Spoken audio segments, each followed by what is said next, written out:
Hello बच्चों, मैं देविंदर आज आपको कक्षा 7 की पाठ्य पुस्तक वसंत भाग 2 का पाठ नंबर 5 मिठाई वाला पढ़ाने जा रही हूँ। पाठ शुरू करने से पहले हम इसके लेखक के बारे में जान लेते हैं।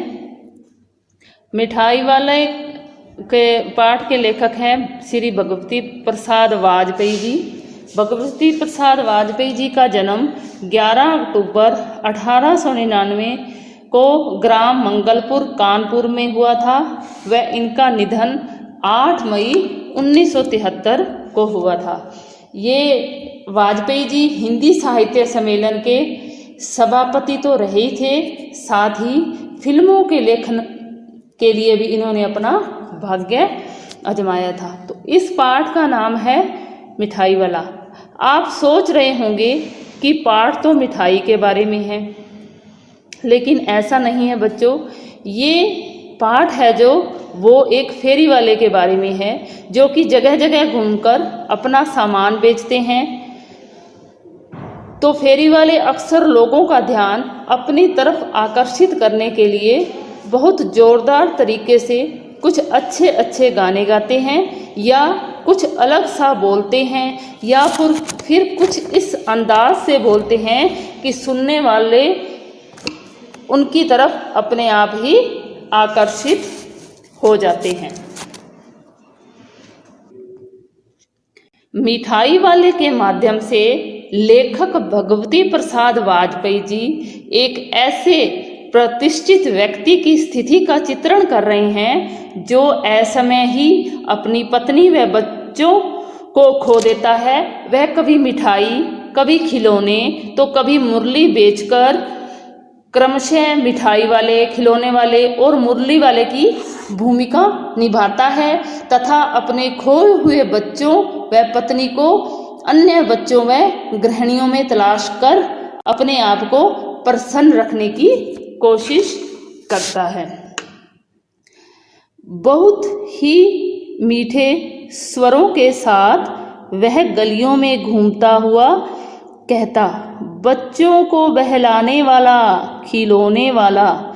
इस अधूरे वाक्य को वह ऐसे विचित्र किंतु मादक मधुर ढंग से गाकर कहता कि सुनने वाले एक बार अस्थिर हो उठते। उसके स्नेह विकसित कंठ से फूटा हुआ गान, स्नेह विकसित कंठ यानी कि प्यार से भरी हुई आवाज, या उसके गले से जो आवाज, कंठ मैंने गला, उसके गले से जो आवाज निकलती थी वो बहुत ही प्यार से भरी हुई होती थी। गान सुनकर निकट के मकानों में हलचल मच जाती। छोटे छोटे बच्चों को अपनी गोद में लिए युवतियां चिकों को उठाकर छज्जों पर नीचे झांकने लगती। गलियों और उनके अंतर्व्यापी छोटे छोटे उद्यानों में खेलते और इठलाते हुए बच्चों का झुंड उसे घेर लेता, और तब वह खिलौने वाला वहीं बैठकर खिलौने की पेटी खोल देता। जिस तरह से फेरी वाले आते हैं मीठी आवाज में बोलते हुए गलियों में अपना सामान बेचते हैं, उसी तरह वह भी गलियों में घूमता हुआ खिलौने बेचने आता है, और बहुत ही मादक मधुर, यानी कि बहुत ही मादक मैंने नशीले और मधुर मैंने मीठी आवाज में ऐसे बोलता कि सुनने वाले एक बार अस्थिर, बेचैन हो जाते, उत्सुक हो जाते कि उनका स्नेह प्रेम से भीगा हुआ जो गला है उसकी आवाज़ सुनकर हर आसपास के मकानों में क्या मच जाती, हलचल मच जाती। तो छोटे छोटे बच्चों को जो युवतियां थी वो अपने गोद में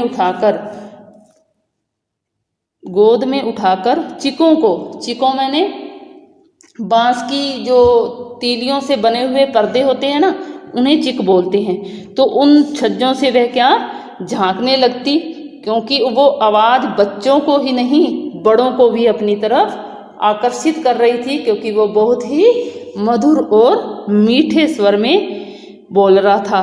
और जो बच्चे उद्यानों बागों में खेल रहे थे वो सारे झुंड बनाकर कहाँ इकट्ठे हो जाते, उस खिलौने वाले के आसपास इकट्ठे हो जाते। और बच्चों के इकट्ठे होने पर वो क्या करता, अपनी जो खिलौनों की पेटी थी वो खोल देता। बच्चे खिलौने देखकर पुलकित हो उठते।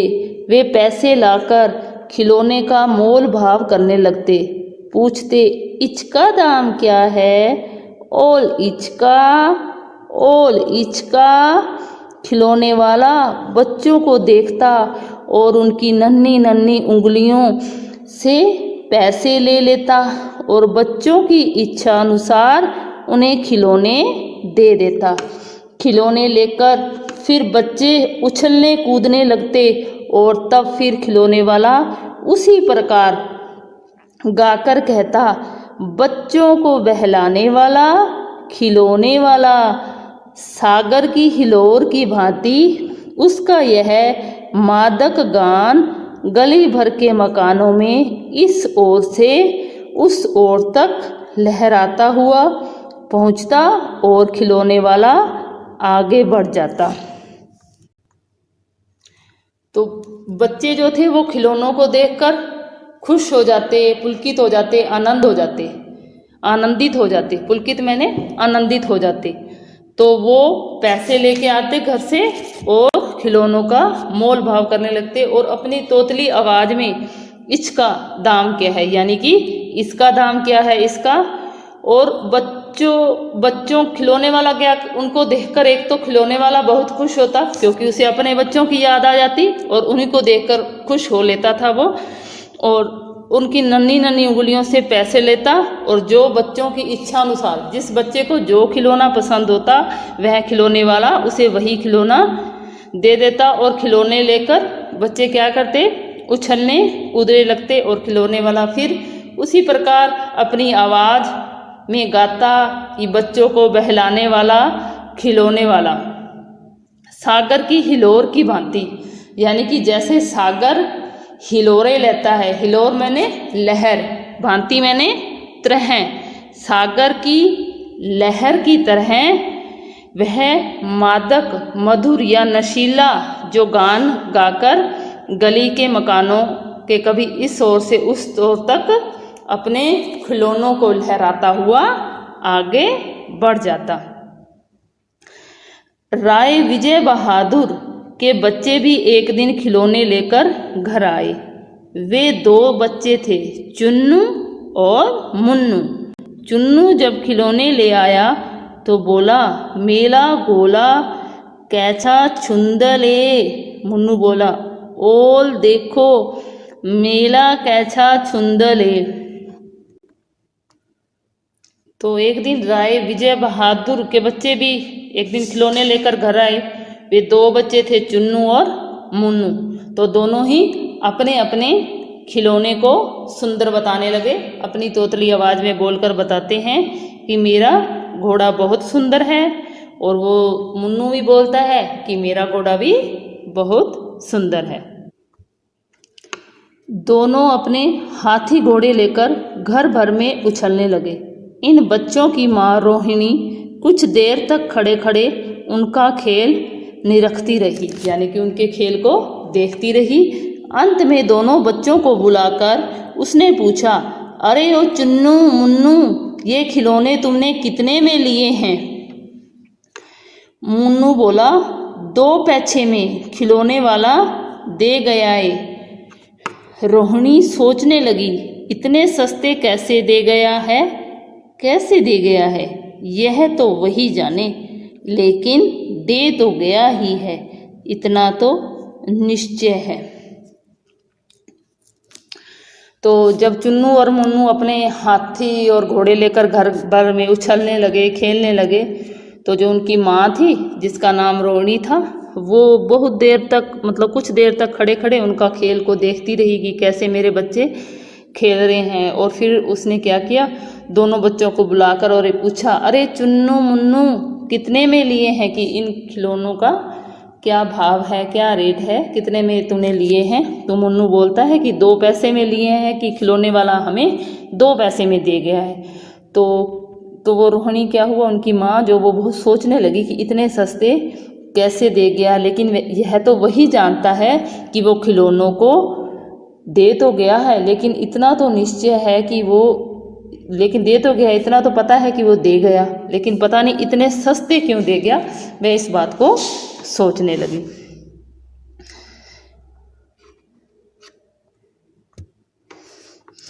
एक जरा सी बात ठहरी, रोहिणी अपने काम में लग गई।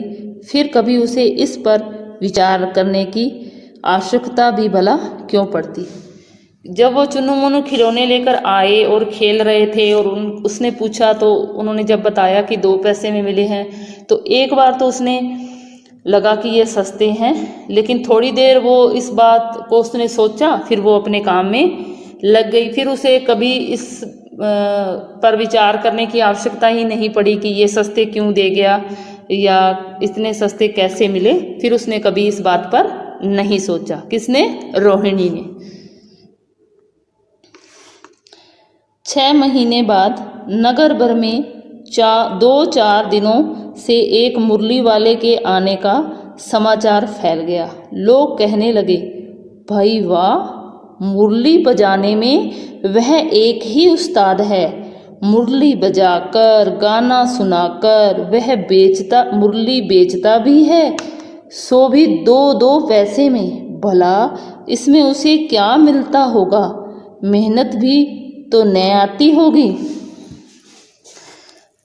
तो वो खिलौने वाले की बात तो रोहिणी भूल गई। अब 6 महीने बाद क्या हुआ, उसी गलियों में, उसी नगर की गलियों में कि एक मुरली वाले का समाचार फैल गया कि सब कहने लगे कि एक मुरली वाला आता है कि बहुत ही उस्ताद है मुरली बजाने में, वह बहुत ही चतुर है व्यक्ति है, यानी कि एकदम परफेक्ट है मुरली की आवाज़ उसकी, बहुत ही वो सुंदर मुरली बजाता है। और वो मुरली बजाकर, गाना सुनाकर लोगों को मुरली बेचता है, और उसका जो प्राइस है, रेट है, जो मूल्य है उसका, वो भी 2-2 पैसे में।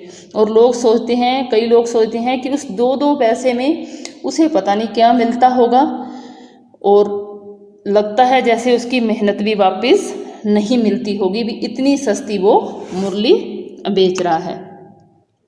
एक व्यक्ति ने पूछ लिया, कैसा है वह मुरली वाला? मैंने तो उसे नहीं देखा, उत्तर मिला। उम्र तो उसकी अभी अधिक न होगी, यही 30-32 का होगा। दुबला पतला गोरा युवक है, बीकानेरी रंगीन साफा बांधता है। वही तो नहीं जो पहले खिलौने बेचा करता था? क्या वह खिलौने भी बेचा करता था?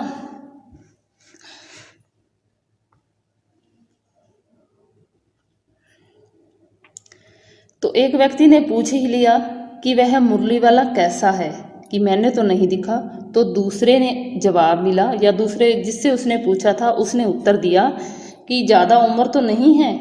उसकी उम्र के बारे में बताने लगा कि कुछ 30-32 साल का है और बहुत ही दुबला पतला और गोरा युवक है। जैसे ही उसने बताया कि वो कैसा दिखता है या कैसे कपड़े पहनता है, कि वो बीकानेरी रंगीन साफा पहनता है, तो फिर जो दूसरा व्यक्ति था उसने जब उसके कपड़ों को और उसके मतलब देखा, पूछने पर उसे पता चला कि वो कैसा दिखता है, तो उसको एकदम किसका ध्यान आ गया?